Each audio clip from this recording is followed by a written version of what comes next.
Olá, pessoal, tudo bem? Estamos de volta com mais um episódio Diálogos com Dani, segunda temporada. Eu queria passar alguns recados para você antes de anunciar meu convidado hoje.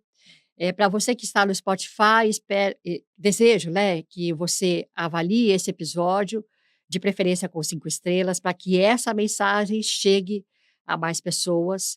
Para você que nos segue, nos acompanha pelo YouTube, se inscreva no canal para que também esse episódio possa ser vinculado e chegar a mais pessoas. Hoje o episódio tem um valor gigantesco para mim. eh, para mim faz muito sentido tê-lo aqui, faz parte da minha história, tudo isso que nós vamos falar hoje. Inclusive, ele será mencionado no meu livro que estou escrevendo sobre a audácia de ser feliz. Eu estou com o médico hoje, Dr. Marcelo Vaccari, médico cirurgião plástico. Nos conhecemos primeiramente no primeiro congresso médico cristão que aconteceu em Campinas no ano passado, em novembro de 24, que foi idealizado pelo doutor, cirurgião plástico também, Juarez Avelar. Doutor Marcelo é fundador e idealizador do Centro de Tratamento das Malformações Craniofaciais, do Hospital Mário Covas, em Santos. Ele é presidente também, né, de fissura lábio-palatinas, da Sociedade Brasileira de Cirurgia Plástica. Ele é coordenador da equipe médica especializada em cirurgia plástica infantil também, diretor do serviço de saúde do Instituto Sorriso Legal, muito bacana esse projeto, que vai levar ali na região do Amapá, uma esperança para as pessoas que têm malformação craniofacial. E também ele conhece o mestre dos mestres, doutor Diógenes, quem fez a cirurgia em mim. Doutor Marcelo, eu estou sem palavras para dizer, ou para agradecer a sua presença hoje aqui. Bom dia, Dani. Boa tarde, bom dia, boa tarde, ou boa noite, enfim, a você e a todos os seus ouvintes, né? Seus espectadores aí. É um grande prazer poder estar aqui. Queria só fazer um pequeno adendo. Nós não estamos mais na instituição Sorriso Legal, Ah, tá né? bom, doutor. Hoje nós desenvolvemos ainda um trabalho no Pará, mas é através do Centro de Estudos e Pesquisas Defeitos da Face, também fundado por mim, do qual eu fui presidente durante muitos anos, e hoje sou um médico desse centro de ensino e pesquisa e atendimento aos pacientes portadores de fissura lábio-palatina e outras malformações craniofaciais. Doutor, vamos começar do começo, né. Vamos. Eu não quero falar só sobre mim, mas eu quero falar sobre uma série de pessoas que nascem com essa malformação de fissura lábio-palatal. Eh, e é sempre eu acho que até hoje, isso eu nasci já há praticamente 49 anos atrás, mas até hoje, são dúvidas que acomete, eu acho que todo mundo. Da onde vem essa malformação, doutor? Então, Dani, essa realmente é a pergunta que eu mais escuto. Achei muito pertinente da sua parte. A fissura lábio-palatina é uma malformação congênita, ou seja, a criança nasce com ela. E ela tem como causas fatores genéticos e ambientais.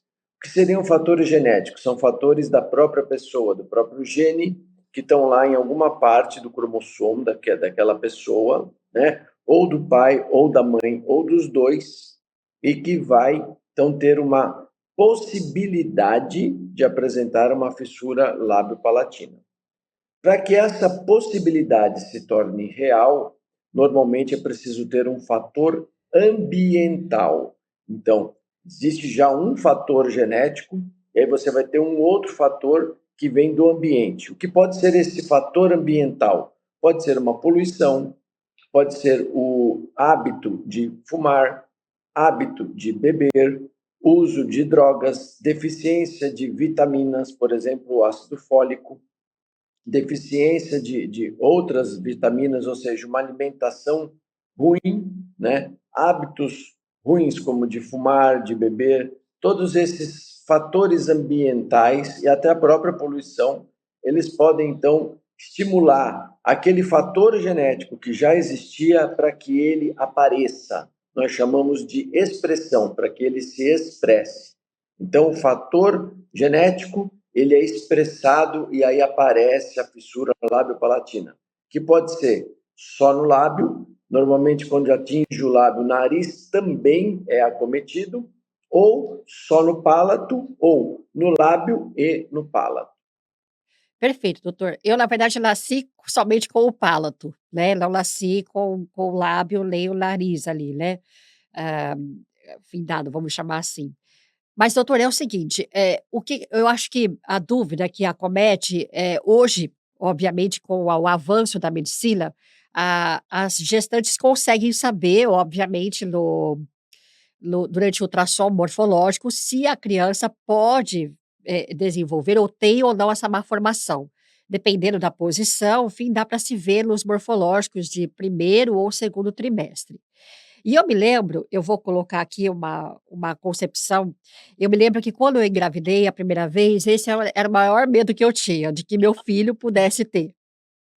E aí o meu médico, o ginecologista, disse assim: "Olha, Dani, se tiver, nós vamos conseguir já verificar ali no ultrassom, né, se for um ultrassom bem feito, mas não se preocupe com isso, isso tem conserto". De fato tem conserto, doutora, a gente sabe que tem conserto, mas existem todas, as questões, eu vou colocar aqui, socioemocionais, que acompanham a criança por conta disso, né. Da sua experiência, você consegue trazer algo nesse sentido aqui para nós, para acalentar principalmente as pessoas que estão nos vendo e nos ouvindo? Sim, essa é outra colocação muito interessante. Nós temos, inclusive, um trabalho publicado onde nós mostramos que as crianças que foram diagnosticadas no ultrassom, que normalmente é o ultrassom morfológico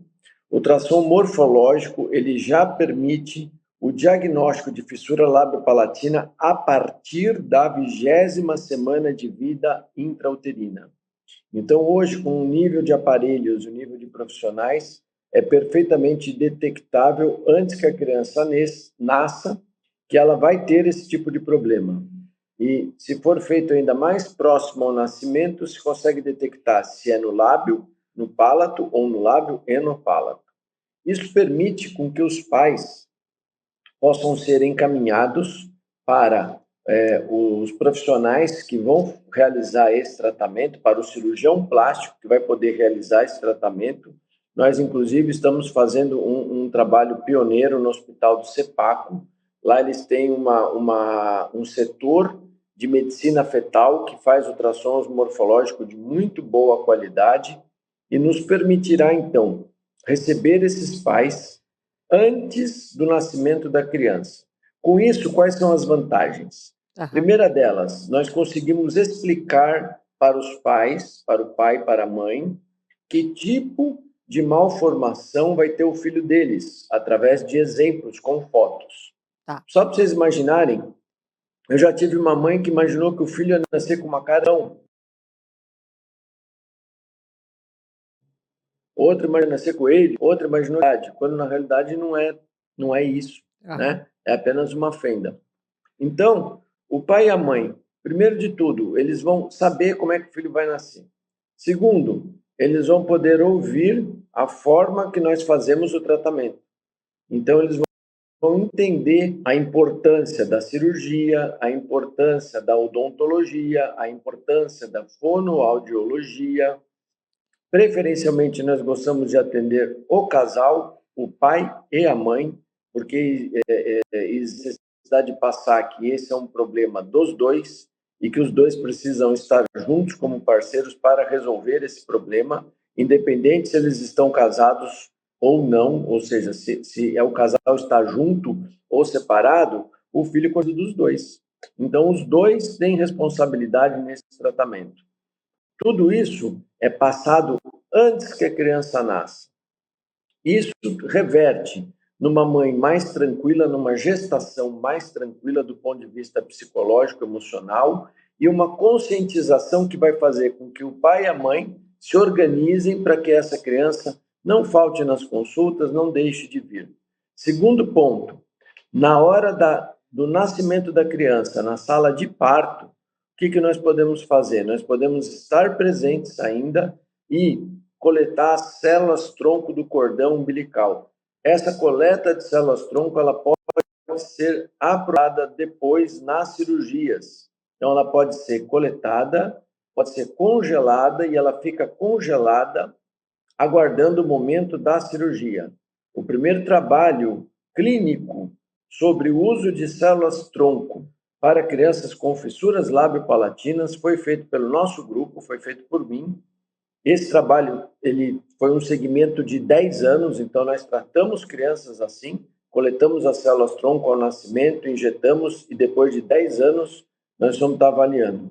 Então, alguns dados interessantes. Essas crianças tiveram, em primeiro lugar, nenhum problema, nenhum efeito nocivo, não houve nenhum prejuízo. Além de não haver nenhum prejuízo, nós observamos uma melhor cicatrização e uma menor inflamação das áreas operadas. Então, é uma vantagem, é uma terapia a mais que se pode fazer para melhorar os resultados cirúrgicos frente a esse momento. Segundo ponto, ainda na hora do nascimento, já a pediatra já vai estar ciente desse problema que vai haver com a criança e de todas as medidas que podem ser tomadas para que essa criança tenha uma recepção melhor, uma respiração melhor e uma alimentação melhor, minimizando riscos de uma aspiração do leite materno. Terceira vantagem, nós já podemos fazer ao nascimento, com a nossa equipe de odontologia, uma moldagem do palato dessa criança para já poder fazer uma placa, e essa placa ela vai permitir que a criança consiga sugar melhor, fazer uma pressão negativa dentro da boca para sugar melhor o leite materno. Ou seja, são muitas as vantagens do diagnóstico pré-natal realizado, né, através do ultrassom morfológico após a 20ª semana de vida. Doutor, tudo que o senhor está falando aí é engraçado porque, infelizmente, obviamente, há quase 5 décadas atrás, não se tinha nenhuma dessa informação. E eu me lembro de que, meus pais recentemente comentaram comigo de que quando eu nasci, sabia-se que havia um problema, mas não sabia qual era o problema. E aí esperou-se praticamente 24 horas para vir outros pediatras e outros médicos especializados para explicar à época o que era de fato o que eu tinha, né. Sabia-se que era uma má formação, mas não sabia exatamente o que era, então era novo para todo mundo ali. E como o senhor está dizendo sobre a questão da amamentação, à época eu não consegui ser amamentada no peito, foi a mamadeira, tem a questão da fala que hoje, como o senhor muito bem pontuou, a questão da fonoaudiologia é necessário, acho que um acompanhamento multidisciplinar, né, em termos de odontologia, fonoaudiologia, o pediatra, o cirurgião plástico e também psicólogos, né, para orientar, toda essa família nesse quesito. Agora, para quem ainda não entendeu, doutor, o que é a fenda lábio-palatina, é só a gente verificar que, você vai a criança pode nascer com o lábio fissurado, né, próximo ao nariz, e o palato aberto com uma conexão com também a área nasal, vamos chamar assim. E isso, além das dificuldades de fala, de alimentação, traz uma voz anasalada, principalmente. Me corrija, doutor, se eu estiver falando bobagem, por favor, né. Está Eh corretíssimo. e aí, na verdade, eu acho que o principal das questões que vai causar, maiores dissabores, é quando nós começamos a falar, porque a voz é anasalada, a gente tem depois uma convivência no meio social, que é a escola, e aí começa a, vamos dizer assim, as coisas chatas de se viver em sociedade, porque você é diferente, entre aspas, ali, Então, por isso que eu acho que quanto antes a gente tem essas informações, a gente consegue conduzir não só a família, mas a criança também para um lado muito mais seguro, não só fisiologicamente falando, mas emocionalmente também, né, doutor? Perfeito. Dani, você colocou muito bem um problema que nós observamos. Eu, logo quando comecei a militar nessa área, eu tinha a impressão que o que mais incomodaria as crianças, o que traria mais prejuízo, seria a alteração estética. Mas, com a minha experiência e com o meu aprofundamento nos conhecimentos, os trabalhos científicos mostram, e a minha experiência é exatamente essa, de que as crianças sofrem mais preconceito, mais bullying, mais dificuldade de integração social por uma dificuldade de fala. Então, o aspecto visual, ele não é tão importante, é importante também, Sim. mas ele não é tão importante quanto a fala prejudicada da criança. E isso traz, principalmente no aspecto das fissuras palatinas, isso traz um grande desafio aos cirurgiões que lidam com esse tipo de tratamento. Por quê? Existem várias cronologias, existem vários meios de se fazer uma cirurgia plástica do palato. Algumas escolas operam primeiro uma parte do palato, a parte anterior ou a parte posterior, outras operam o palato todo ele de uma vez. Todo mundo que faz essas diferentes abordagens, então não existe uma verdade única, absoluta, todo mundo busca o quê? Que a criança fale bem, o mais rápido possível, e que a criança possa ter, depois da cirurgia, um crescimento crânio-facial normal. Ou seja, se olhando de lado, ela não fique com a maxila muito curta, que seria este aspecto, como se fosse queixuda, Aham. porque aquela cicatriz da cirurgia no palato pode segurar o crescimento da maxila. Então, o nosso grande desafio é fazer a cirurgia de uma maneira que a criança consiga falar bem o mais rápido possível, para que ela não tenha esses problemas psicológicos e não atrapalhe o desenvolvimento crânio-facial. Então, é importante saber que tem várias equipes que tratam esse tipo de problema no Brasil. Infelizmente, menos do que seria necessário, mas existem várias equipes e que todas as equipes, através da sua experiência e do seu conhecimento, conseguem trazer um resultado. Alguns pacientes têm uma tendência a ter um melhor resultado, independente da técnica, e outros casos são mais graves e tendem a ter um pior resultado, independente da técnica. Do que se trata isso? Do compre da lavenda do palato. Então, um palato que, além de fendido, seja curto, tem muito mais dificuldade em ter uma boa voz do que um palato que, mesmo fendido, seja longo. Então, as malformações do palato não são apenas na fenda, mas também no tamanho desse palato. Essas pequenas diferenças trazem diferentes resultados da cirurgia. Então, Dani, a gente vê que você teve uma cirurgia muito bem realizada. O professor Diógenes é seguramente, se não for o mais experiente, o mais capaz do Brasil, talvez do mundo, é um dos, né? Tem uma profunda admiração por ele, tanto do ponto de vista pessoal quanto profissional, né? É um excelente cirurgião.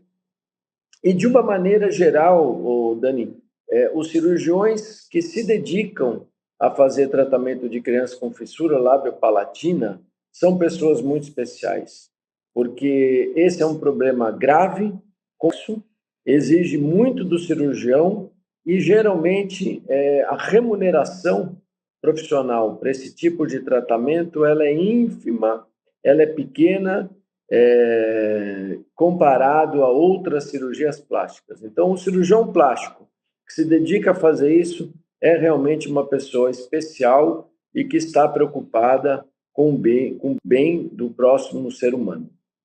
Doutor, olha que coisa interessante. Primeiramente, publicamente aqui, um beijo ao doutor Diógenes. Eu sei que ele não é muito de rede social, mas a minha gratidão eterna a ele. Eu falava aqui para os meninos aqui do estúdio justamente sobre isso, né, de que, é o cirurgião plástico que faz a cirurgia de fechamento do pálato e assim por diante, né, e que no Brasil isso hoje, a quantidade de cirurgiões que fazem é muito pequena para a quantidade de pessoas que nós temos, né, porque parece que não, eu não tenho esse dado aqui agora, mas assim, do que eu pesquisei, no Brasil, para cada 600 pessoas que nascem, me corrige doutor, uma nasce com fenda palatina, é isso? Me corrija só os dados. Não sei se é isso, doutor, se eu estou falando bobagem aqui agora, foi o que eu Isso, li. isso. Não, não, veja só, Dani, nós temos esse número como um número de trabalhos, mas nós temos duas situações no Brasil. Diga. A primeira delas, esse é um número médio Tá. visto no mundo todo. Mas nós temos regiões do Brasil onde existem bolsões de pobreza, e dificuldades de alimentação de vegetais, por Tá. exemplo, principalmente vegetais verde escuro, que tem ácido fólico. Então, existem algumas regiões dessas que têm uma frequência maior de fissura lábio-palatina. Existe o segundo problema no Brasil, que tem um trabalho publicado, do Dr. Chiesa Meire, que foi meu antecessor, foi o último presidente da Associação Brasileira de Fissuras Labiopalatinas, onde nós observamos que, apesar da fissura labiopalatina ser uma malformação de notificação obrigatória, é uma malformação subnotificada, ou Isso. seja, os casos que são notificados no SUS são muito menores do que os casos que realmente existem. Tá. Então, muitas crianças que nascem só com a fissura palatina, elas acabam não tendo o diagnóstico e não entram nas estatísticas. O que isso significa? Isso significa que o governo tem um número de crianças com fissura palatina muito menor, em algumas regiões locais chega a ser a metade dos casos que realmente existem. Então, existe eu não vou dizer um descaso, mas eu vou dizer assim, não existe um comprometimento governamental para o tratamento de fissura lábio-palatina. A segunda ação que nós temos é que existem ONGs estrangeiras que ajudam os locais, os centros de tratamento. Isso deveria ser muito bom, deveria ser uma ajuda. Só que como é que os órgãos públicos encaram isso? De uma maneira geral, obviamente sempre existem exceções, sempre existem determinados políticos e governantes que têm sensibilidade, mas a maioria enxerga da seguinte forma: se já tem uma ONG, precisa ajudar. Então, as políticas públicas de saúde para a fissura lábio-palatina, elas encontram dois problemas.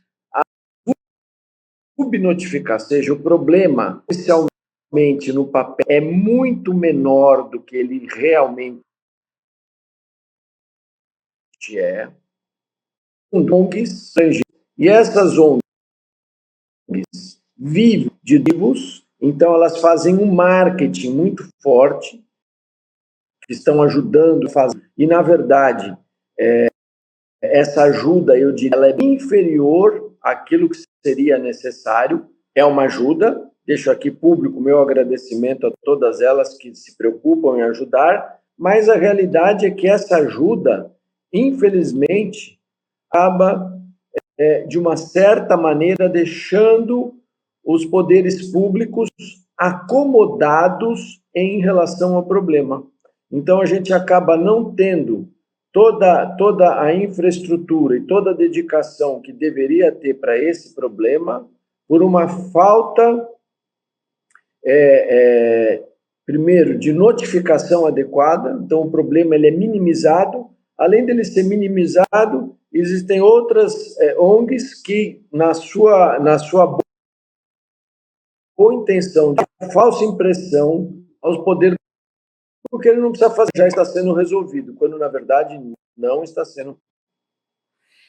Ou seja, é um problema também de saúde pública, né, doutor? Porque a gente começa a perceber de que, como você disse, há os casos subnotificados, porque a fenda palatina, você olhando para uma pessoa fisicamente, você não sabe que ela tem, né? A não ser, que é o meu caso, por exemplo, né? A não ser antes, quando eu começava, Sim, sim. quando eu começava a falar, antes da cirurgia, as pessoas percebiam por conta da voz, né? Mas senão não dá para saber que eu tenho nada aqui. Agora, e tem essa questão, como você bem disse, várias ONGs que se sensibilizam pelo caso ou pelos casos e vão ajudando a manter tratamentos multidisciplinares. Eu quero só voltar o que você dizia, doutor, sobre os médicos, porque a gente estava falando aqui, são médicos cirurgiões plásticos.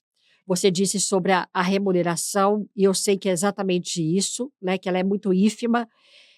Realmente são médicos, no meu entender também, que são médicos diferenciados, que têm um olhar humano para a criança ou para o paciente, porque ele facilmente, e aí me permita, mas com todo respeito aqui aos outros médicos, ele facilmente pode ser levado a fazer outros tipos de tratamentos, de cirurgia plástica, né, que são mais rentáveis, do que propriamente uma fenda palatina ou uma fenda de lábio palatina, né. Então, eu acho que isso a gente precisa deixar muito claro que acontece sim. Hoje, o número de cirurgiões que estão sendo formados, poucos deles preocupam. É um número muito pequeno, como você disse, a gente vê isso.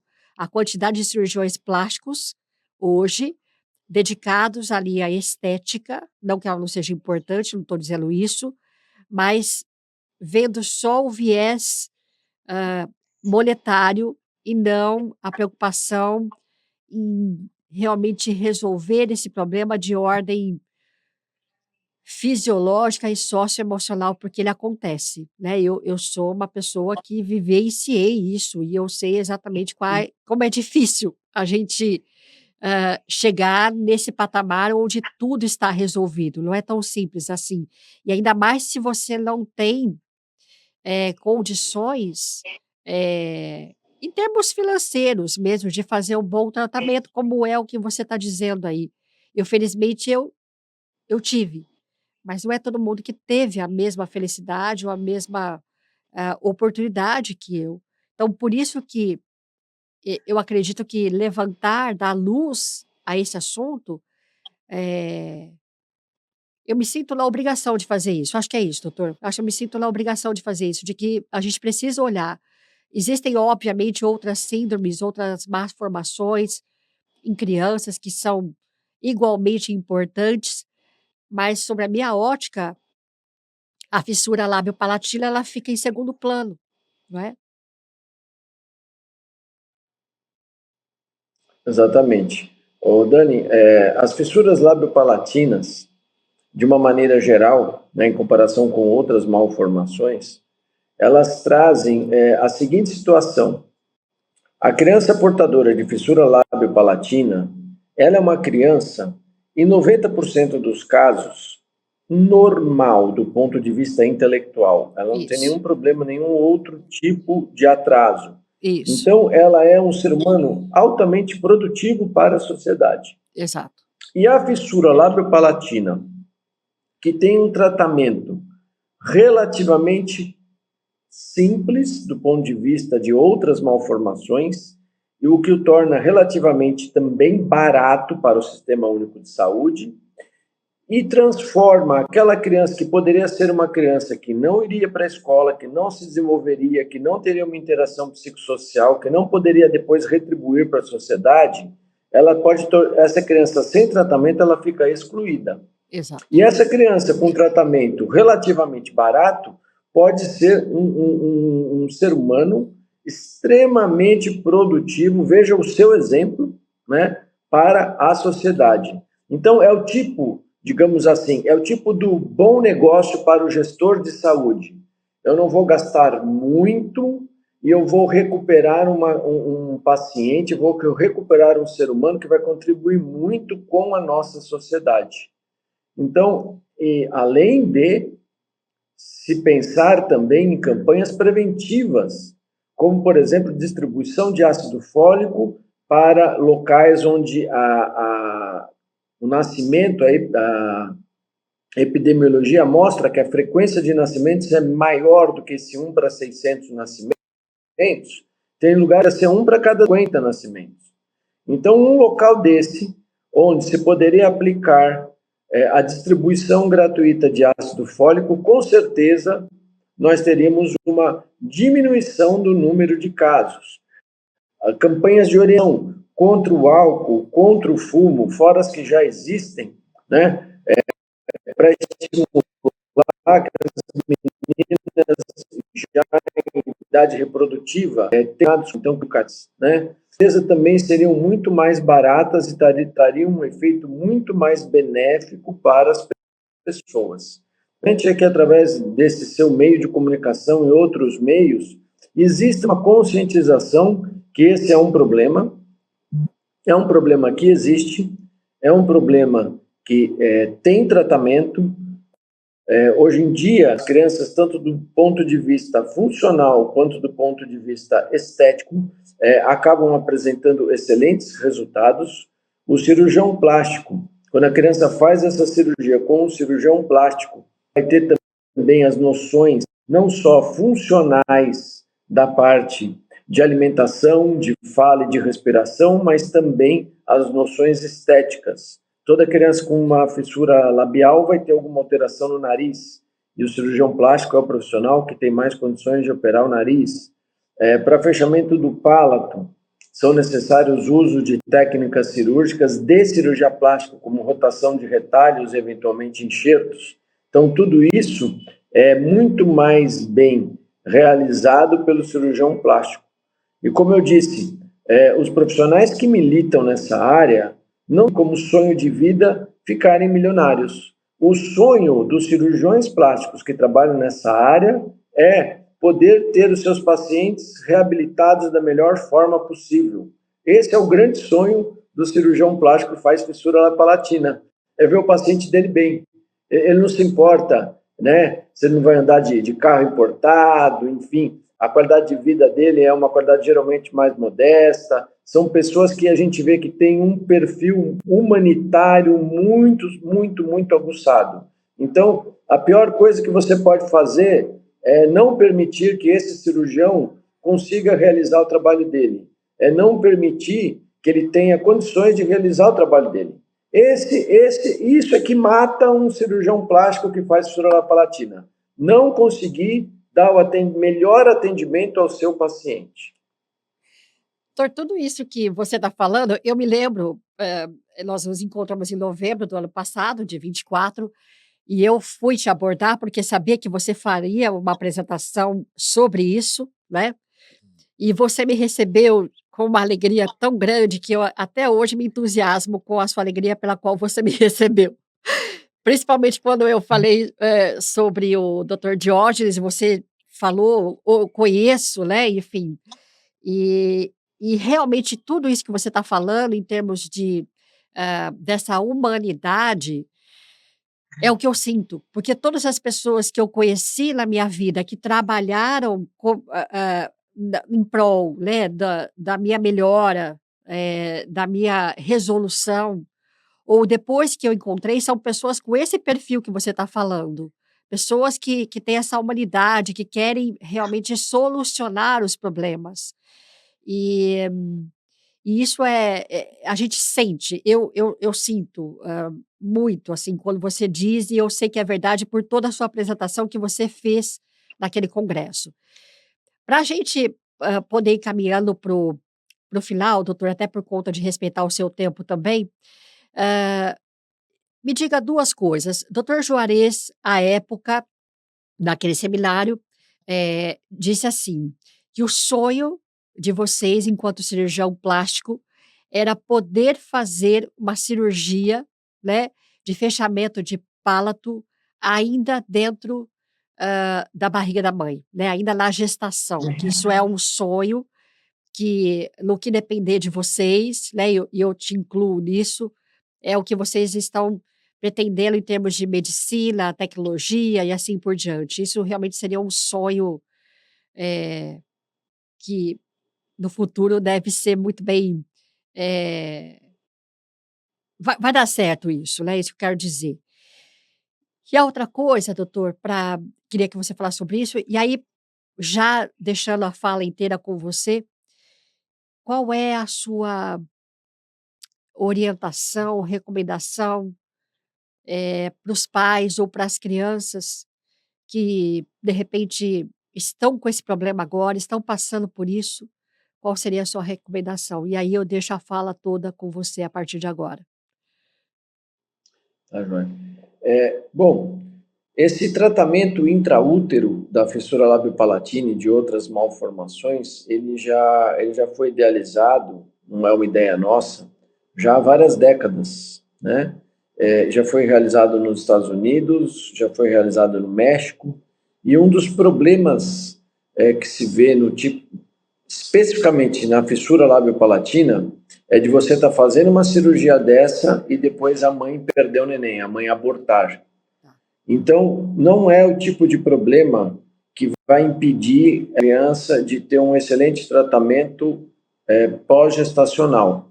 Então, inicialmente, alguns casos que houveram problemas de abortamento, fez com que se freasse, se repensasse um pouco na praticidade e segurança para a criança de estar se fazendo esse tratamento intrauterino. Uhum. Com a melhoria dos equipamentos de medicina fetal, é bem possível que a gente tenha esse sonho realizado e que se possa já ter uma criança que já tem o nascimento sem a fissura, já tendo a fissura sido tratada do ponto de vista cirúrgico dentro da barriga da mãe. Então, é algo de pesquisa.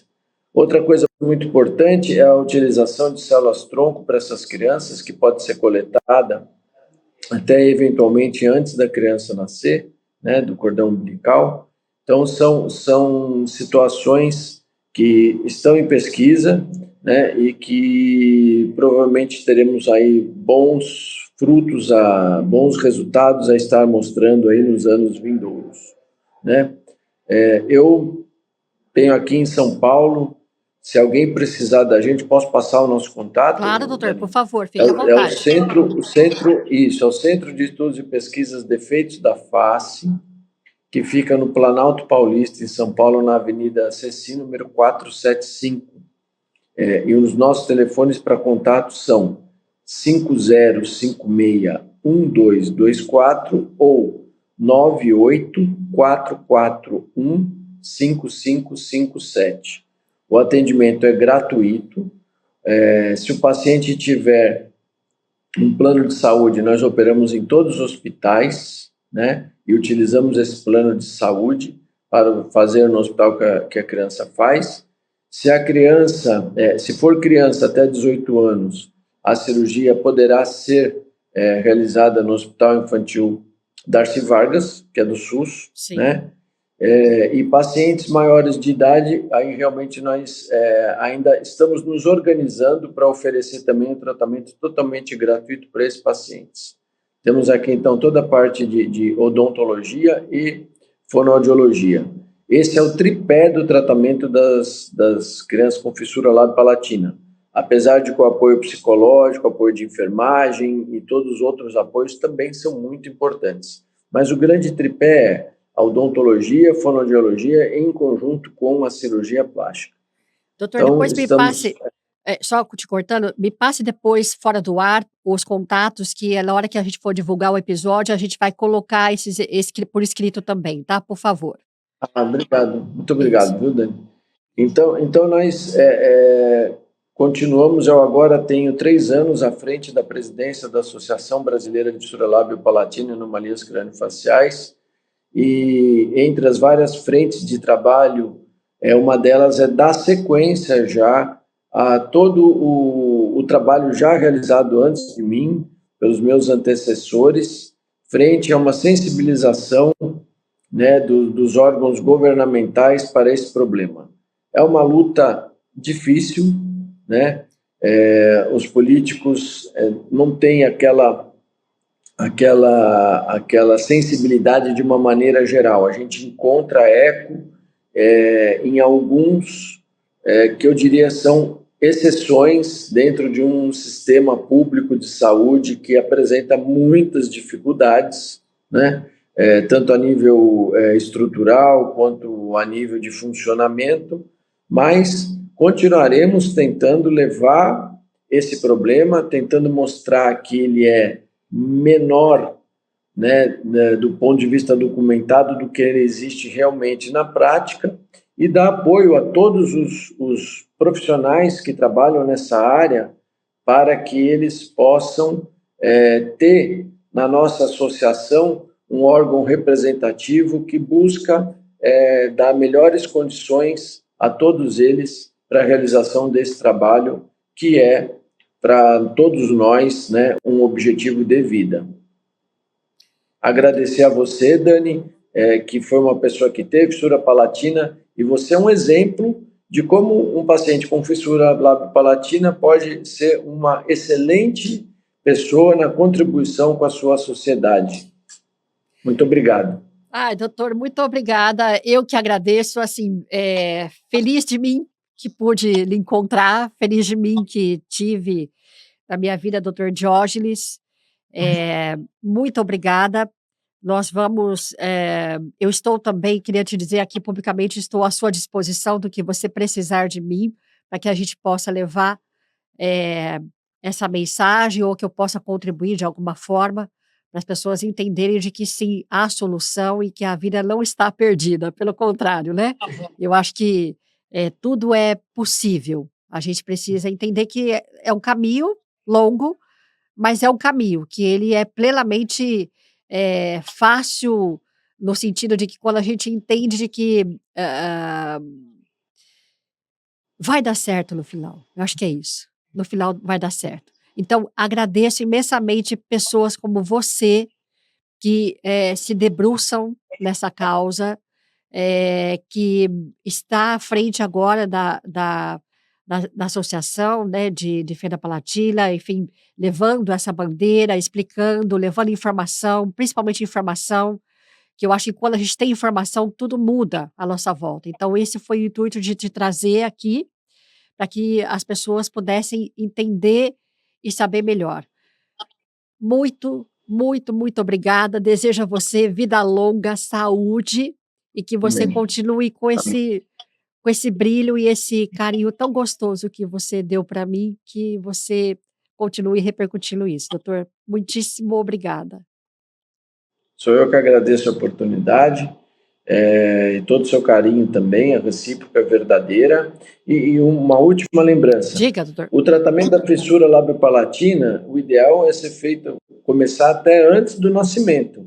Mas nós podemos fazer a cirurgia em qualquer paciente de qualquer idade, tá bom? Tá bem. Pessoal, qualquer idade, nunca é tarde para começar o tratamento de uma fissura lábio-palatina. Já operamos pacientes virgem de tratamento com mais de 60 anos de idade.